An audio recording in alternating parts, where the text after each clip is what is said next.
And then regarding naman po specifically yung comment ni Senator Padilla na sana daw hindi one-sided yung prosecution daw po. Ano po yung reaction doon since parang umingay po sa loob ng session hall when that was said? Well, with all due respect kay Senator Judge Robin Padilla, no? Apparently, this impeachment trial is adversarial. Maliwanag yun.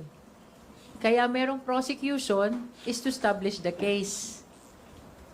Kaya may defense is to defend the innocence of the respondent, no? So, it is very much anticipated that the prosecution is biased towards presenting the case. Presenting the evidence, no? Siguro mas nakakapagtaka pag naging neutral ang prosecution.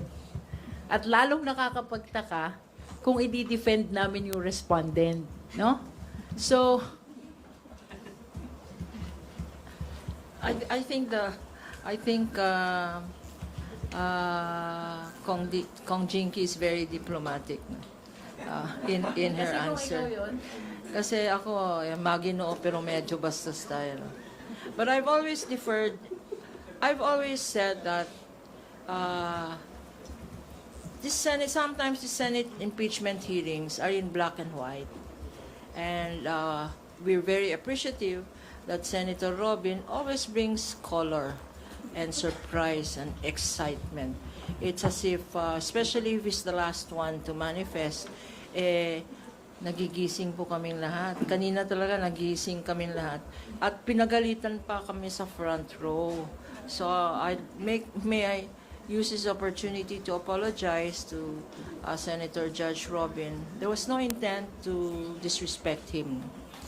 Kaya lang, syempre, pag lawyer ka at nasa litigation ka, i-emote ka mag-i-emote ka, no? Alam naman nila yung, hindi naman emote na drama, pero it is an instinctive reaction. There was really no intent to disrespect him when he said, lalong-lalo na yung mga nasa front row, nagtinginan kaming ganyan. Yung pala kami yun, nasa front row.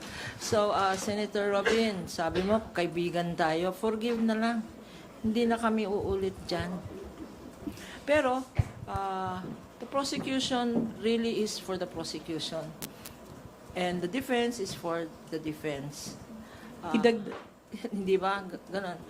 As we say, it is the nature of the beast. Senator Judge must be the one who is neutral. Okay. Yung siguro sinasabing dapat neutral, that applies to Senator Judges.